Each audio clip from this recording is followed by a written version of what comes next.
In Bacchylides Dithyramb 17, composed around the first half of the 5th century BC, we find ourselves on a, quote, dark proud ship, with the north wind filling our sails, hurtling us across the soon-to-be-named Aegean Sea toward the island of Crete.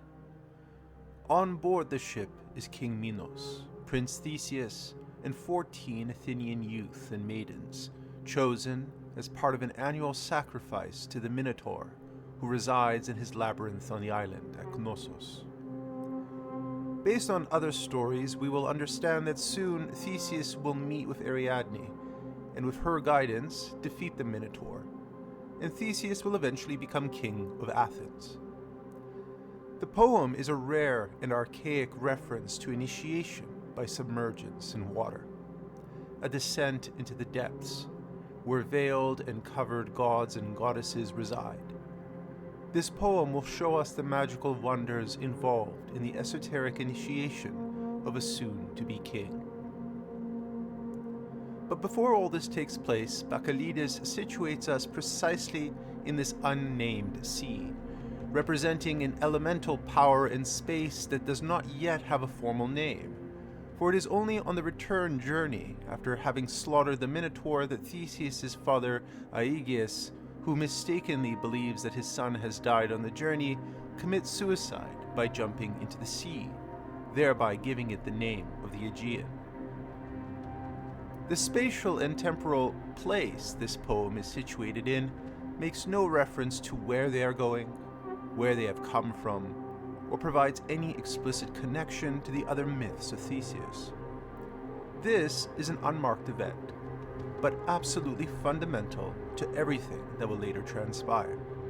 In a sense, I see this as an esoteric initiation, or a rite de passage, necessary for Theseus to become the king of Athens, and to test his favor among the gods.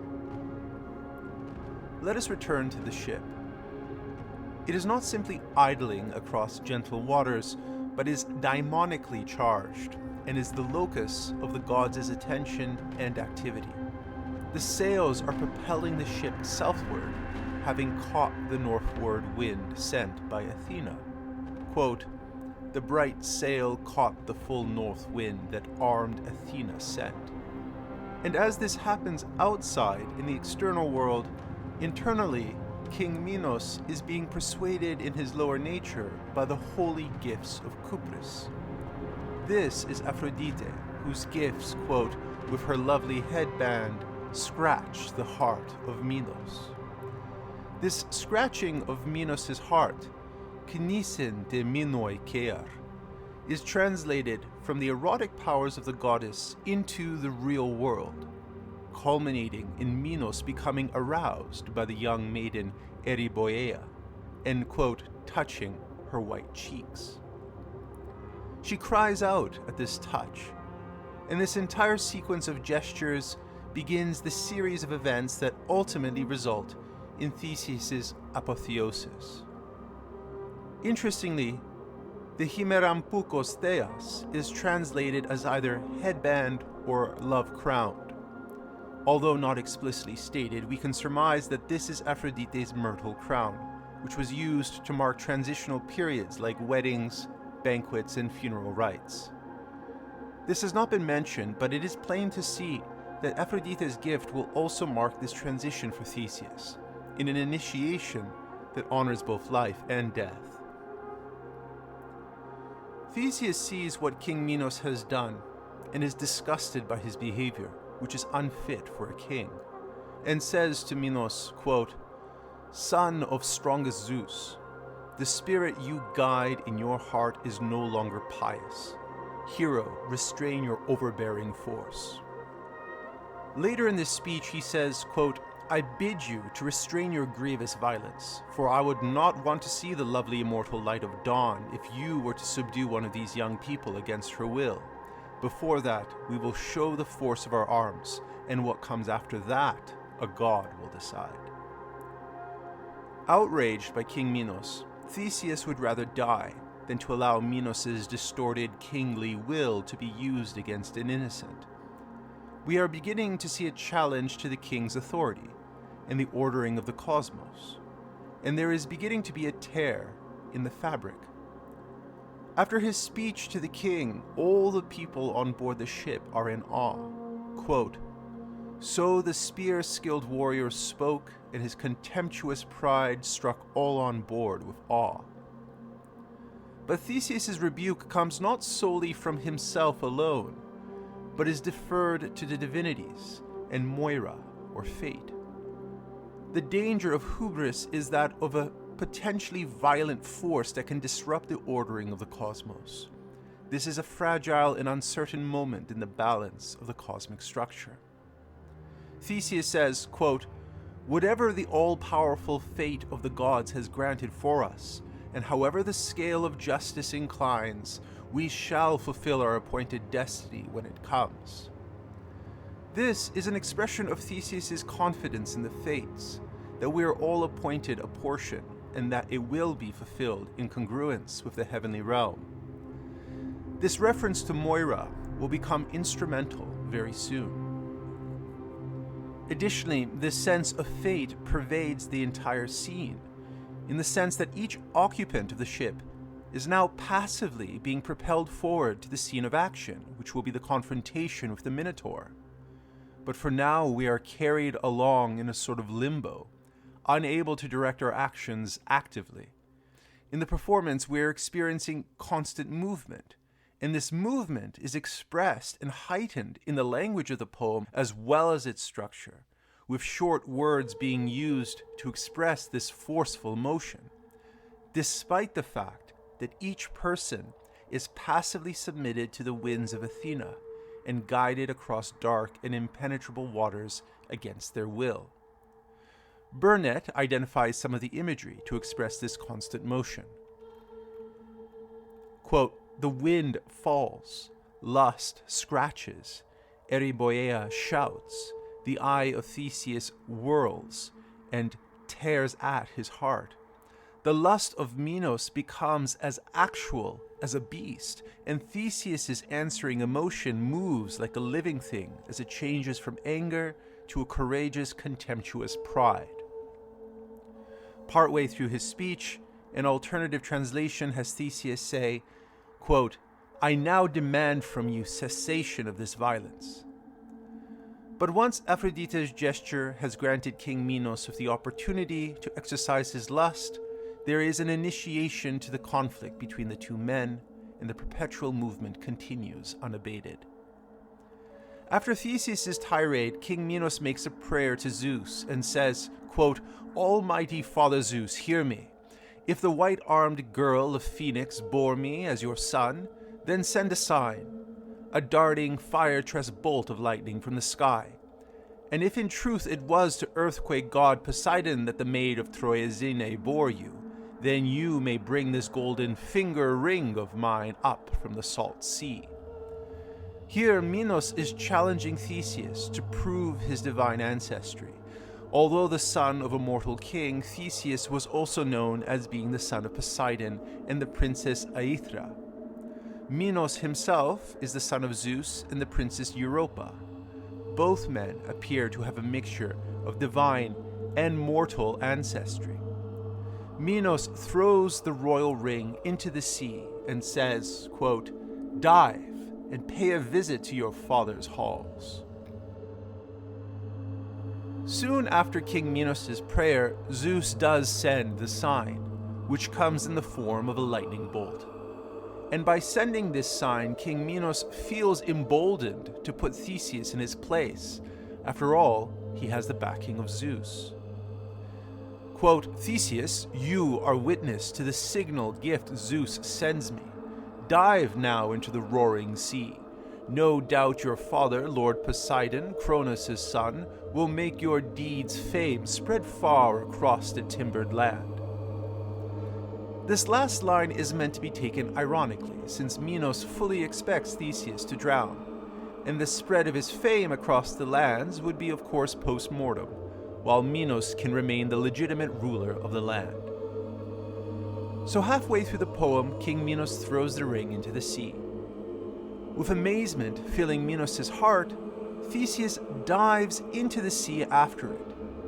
Minos then gives the command to have the ship race on, but alas, quote, Moira had another course in mind. Again, we are seeing that despite Minos' will, the entire ship is under the course of fate, governed ultimately in divine alignment with the hero, Theseus. The movement of elements and emotions on the surface of the water is mirrored in the movement of this underwater realm. Quote, sea-bred dolphins came and swiftly carried Theseus to his hippic father's realm. There he saw the fabled girls of Nereus and was afraid, for lights leapt from their shining limbs like sparks, and strands of gold wound through their hair in diadems, as circling in their play, they danced on sea-wet toes. He saw as well his father's wife, august, wide-glancing Amphitrite, mistress of the lovely house. She wrapped a purple cloak about him. Note that none of these images are static, but are moving perpetually in circular, rolling fashion. Even the wrapping of the purple cloak around Theseus echoes these motions, like the rolling of waves upon the sea. In the depths of the sea, not only is Theseus wrapped in Amphitrite's royally colored purple cloak, but as the spouse of Poseidon, she places on his, quote, uncut curls the perfect rose-dark wreath that on her wedding day sly Aphrodite once gave her to wear. Again, we are seeing Aphrodite's headband re-emerge, but this time it is explicitly stated that the gift of Aphrodite was given to Amphitrite as a wedding gift. Precisely that transitional stage marking the status of a maiden to a married woman. We can also see how the entire episode began with Aphrodite's headband, quote, scratching the heart of Minos. It is clearly acting as a thorn in his side, suggesting its ill-fittedness with respect to his lower passions. At last the notion of amazement, taphen, is renewed. The first instance was felt by King Minos when Theseus dived into the sea. In the second instance, thauma pentesi, when he later rose up from the sea, quote, a marvel to them all. All the passengers, including Minos, had expected Theseus to have drowned. And not only that, but he also managed to catch up to the ship during his underwater initiation in the undersea world. And lastly, one of the most remarkable things was that he emerged from the sea completely dry. He stands before King Minos, enwrapped in the purple robe and wearing a diadem, emanating divine light and splendor. Quote, the godly gift clung shining to his limbs, and bright-robed Nereids with festive new-made melody cried out in praise. The sea sang, too, and close at hand, the godlike sweet-voiced youths intoned Apollo's song. In the previous lines, we are also witness to the singing of the sea, meeting the, quote, godlike sweet-voiced youths intoning Apollo's song.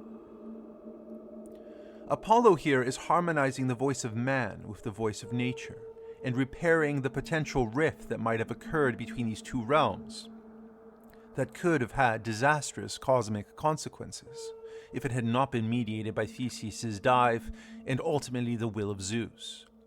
Even though Zeus is affirming the divine parentage of King Minos by sending the lightning bolt, Theseus' resistance and his miraculous dive does not contradict Zeus's intentions. Because if we look at the musical structure of the poem itself, quote, Zeus casts his bolt in the first syllables of the fifth line of the second strophe, and Theseus casts himself into the sea in the first syllables of the fifth line of the antistrophe. And to this same melody, Athena has already cast wind into the ship's sails. In these ways, the music assures us that everything here is in harmony with Zeus's fiery will. It is also interesting to see that when Theseus submerges into the underwater realm of his father Poseidon, it is his wife, Amphitrite, who crowns him and supplies him with the purple robe.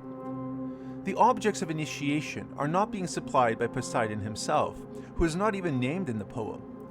Burnet argues that Bacchylides chose to leave Poseidon unnamed because if it was another son of Kronos who crowned Theseus, there would be a potential conflict between the upper and middle realms of the cosmos and a tear in the fabric of reality. there would be huge repercussions between the elemental realm of the fiery ether and the realm of water. This brings to my mind the saying of Heraclitus, which has echoes in Orphic cosmology, that, quote, "all these things the thunderbolt steers." In the golden tablets of Orphic initiates, we find exclamations that they've been mastered by Moira and the thunderbolt, recalling the Orphic myth of Zeus destroying the Titans with a lightning bolt and the subsequent emergence of humans from their ashes. The lightning bolt was seen as a transformation of the incorporeal divine essence into corporeal matter. But in this case, Zeus's thunderbolt acts as a catalyst and inaugurates the reverse alchemical process. The leaping of Theseus as corporeal matter into something that acquires incorporeal divine essence. The alchemical transformation under the sea is not only indicated by Aphrodite's headband, but also the enfoldment of the purple, which adds another divine layer of skin, symbolizing a change in physical and spiritual status. On a more subtle plane, this gesture of a gift of Amphitrite can be seen as her adoption of Theseus as her own child. Now, rather than having one divine and one mortal parent like King Minos, Theseus now outranks him in a sense, by having two immortal parents, one being adoptive. His mortal mother, Aethra, also suggests that Theseus is imbued already with an etheric element prior to his dive into the watery depths. In this sense, he is also bridging the divide between elemental realms, and thus consecrating and binding the totality of the cosmos. This is the fundamental role of kingship, specifically referencing the Hellenistic notion of the state as a corresponding microcosm mirroring the macrocosmic universe. The archon basileus would then be seen as the, quote, living law, the nomos emsuchos.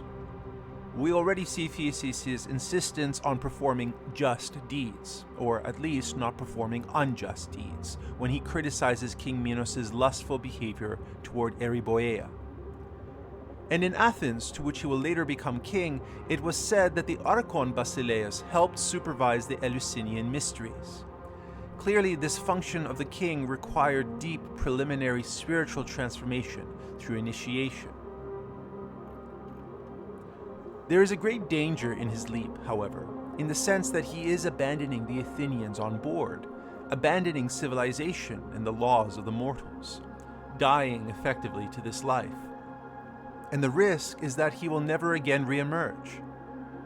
But this cosmic rift or seeming disregard for the laws of mortals is an affirmation of a transcendent or deeper law of the divine, a law Theseus abandons himself to and puts his trust in, which the underworld divinities vindicate. Therefore, when he re-emerges from the watery depths, he is newly attired and has not brought back King Minos' ring, for that would be a sign of his subservience. But now he is in fact his equal, if not of greater ancestry than King Minos himself.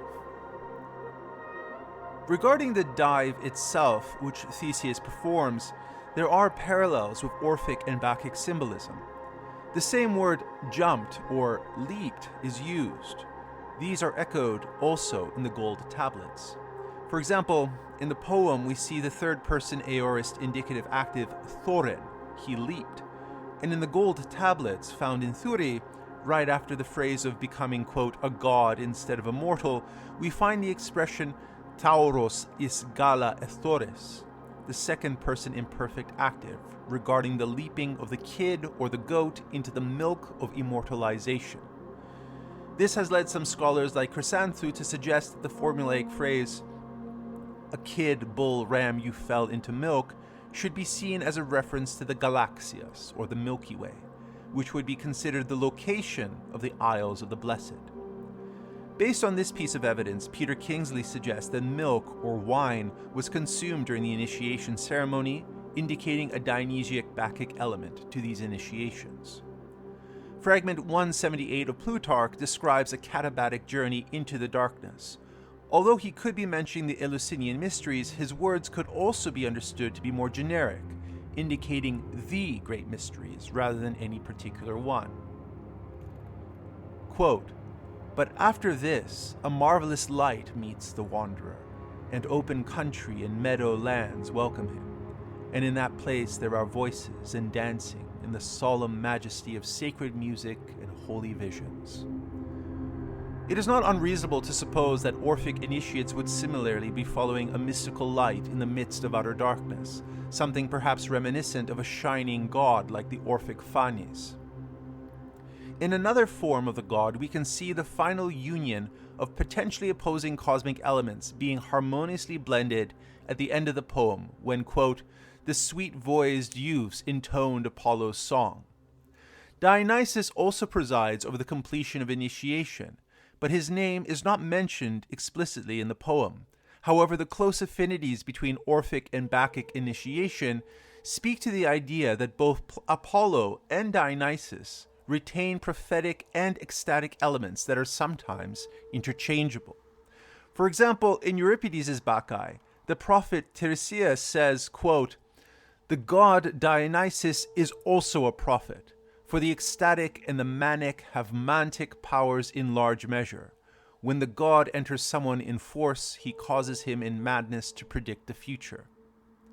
What the previous quote is suggesting is that Dionysus and Apollo share a common ground. Without getting into too much detail here, we can see Apollo as the daytime sun and Dionysus as the nocturnal sun. Let us return to our analysis of the leap. This verb thoren is similarly used in the Orphic Rhapsodies to describe the birth of Phanes, exethore. Quote, then Phanes broke through the clouds his bright tunic, and from the divided shell of the great encompassing egg, he sprang upwards first of all. Springing, jumping, and leaping all seem to be echoed throughout the various sources of evidence in the Orphic literature. Phanes is also given the name Protogonos, so in the Orphic Rhapsodies we find him being the first god to leap forth from the egg which Kronos created out of aether. Quote, then the great Kronos created a shining egg along with the divine ether, and the son of enormous ether, the shining Protogonos, began to move in an incredible circle.